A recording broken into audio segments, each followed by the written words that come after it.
ఉండే రైతులు చేన్ల చుట్టూ మంచిగా సీసీ కెమెరాలు పెట్టుకుంటున్నారు. పశువుల కొట్టంలా చేను చుట్టూరు అంతా కవర్ అయ్యేటట్టు మంచిగా సీసీ కెమెరాలు పెట్టించారు ఇట్లా. అది కూడా మళ్ళీ సర్కారు ఇచ్చే కరెంటు తోటి అక్కర లేకుండా ఎండపొడ గదే సోలార్ కరెంటు తోటి పెట్టించారు. అయితే పొలాల కాడ మందు బస్తాలు, నాగళ్ళు, మోటార్లు, స్టార్టర్లు, వ్యవసాయ ఇసురలు పెట్టిపోతుంటారు కదా. ఇక లాగం దొరకబట్టి దొంగలు వాళ్ళ చేతులకు పని చెప్తుండేనట. ఇదివరకు అట్లనే మోటార్లు, ఇసురలు ఎత్తుకపోయారట.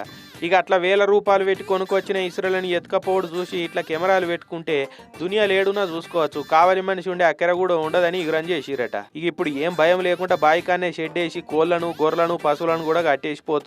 అంతేకాదు ఎవరైనా మనుషులు చేనుకాడికి వస్తే కెమెరాలు సౌండ్ చేసే ఏర్పాటు కూడా పెట్టించారట.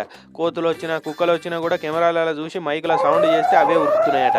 కరెంటు పోయిన ఫికర్ లేకుండా సోలార్ కరెంట్ ఉండే వరకు మాకు ఇప్పుడు పెద్ద రంది వాసిపోయింది. ఏడికి పోయినా పరిశాన్ లేకుండా పని చేసుకొని వస్తున్నాం అంటున్నారు. కొద్దిగా ఖర్చు అయితే అయింది కానీ పెద్ద ఎత్తున వ్యవసాయం చేసే ఆసాములు మంచిగా బాయికాడి ఇట్లా సవలతులు చేసుకుంటే భయం లేకుండా భరోసాతోటి ఉండవచ్చు కాదా.